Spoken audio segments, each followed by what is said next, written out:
Is this to appease investors? Well, that's definitely part of it. It's part of a plan that AT&T has had ongoing for some time to pare down the large amount of debt it took on when it acquired Time Warner last year for $85 billion.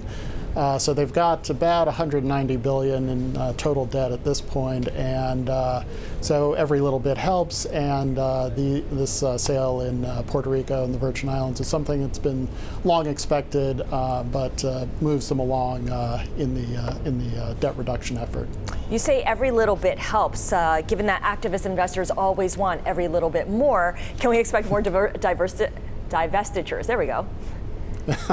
Well, AT&T would certainly like to achieve some more, and they definitely plan to continue looking for assets they can sell and other ways of bringing down their debt. But a lot of the big remaining assets that they have are going to be more difficult to unload than this one was. There's an activist investor, Elliott Management, that wants them to get rid of DirecTV.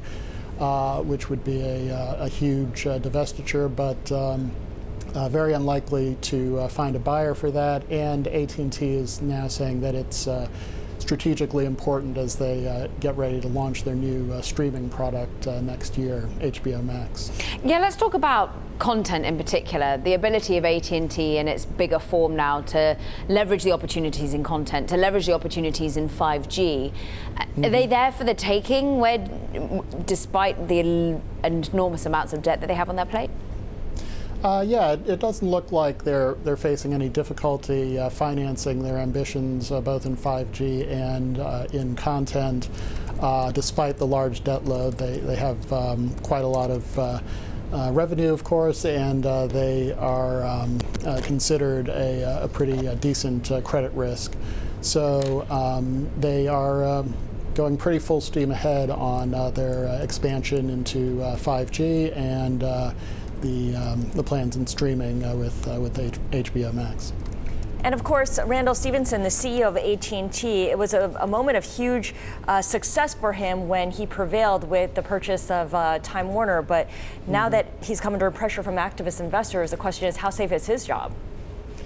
Well, it actually looks pretty safe. I mean, Elliott Management only owns a little over 1% of AT&T, and it doesn't seem like a huge number of other investors have latched on to the activist effort. And Stevenson has put in place his hand-picked likely successor and right-hand man, John Stankey. And it looks like Stevenson is pretty much in place until he decides he wants to go. Doesn't look like he'll be forced.